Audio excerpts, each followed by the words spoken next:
সবাইকে good morning. আমি তো কালকে ওয়েস্ট বেঙ্গলের জন্য ট্রেনে উঠেছি, তো আমি একদম আপারেই বসে আছি এখন পর্যন্ত। তো মাথা ব্যথা কেমন করছে, ট্রেনে তো আর স্নান আর কিছু হবে না। তো আমি এই ট্রেন দিচ্ছি। ট্রেনের জার্নিটা কালকে সকাল থেকে আমার ট্রেনের জন্য বিভিন্ন করেছে, স্টেশনে অনেকক্ষণ বসেও থাকতে হয়েছে, ট্রেন লেটও ছিল। আর আমার মানে এতটাই আর কি তো মানে শরীর খারাপ ছিল, আমার টাইফয়েড কিছুতেই কমছিল না, কিছু খেতে টেতে পারছিলাম না। এই জন্য ওয়েস্ট বেঙ্গলে না আসলে আর কি আমার মনে হয় না যে আমি সুস্থ হতাম। সেজন্য কেন মনের মধ্যে একটাই ছিল যে আমি ওয়েস্ট বেঙ্গলে যাবো, আর মানে ওয়েস্ট বেঙ্গলে মাছ টাছ খেলে আমি ঠিক হয়ে যাবো।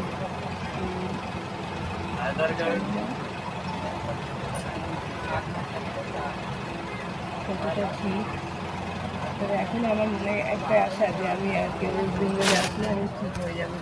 তো তোমরা সবাই কেমন আছো? আমি তো আছি ট্রেনের ওপর, একদম ওপর প্রান্তেই বসে আছি, সময়ও কাটছে না। আর কারণ বাথরুমেও জল নেই, বাথরুমে গিয়েছিলাম খুব কষ্ট, বাথরুমে জলটা কিছু নেই। এখন পর্যন্ত কিছু খাওয়া দাওয়া কিছুই হয়নি, খেতে হবে। তো তোমরা সবাই কেমন আছো?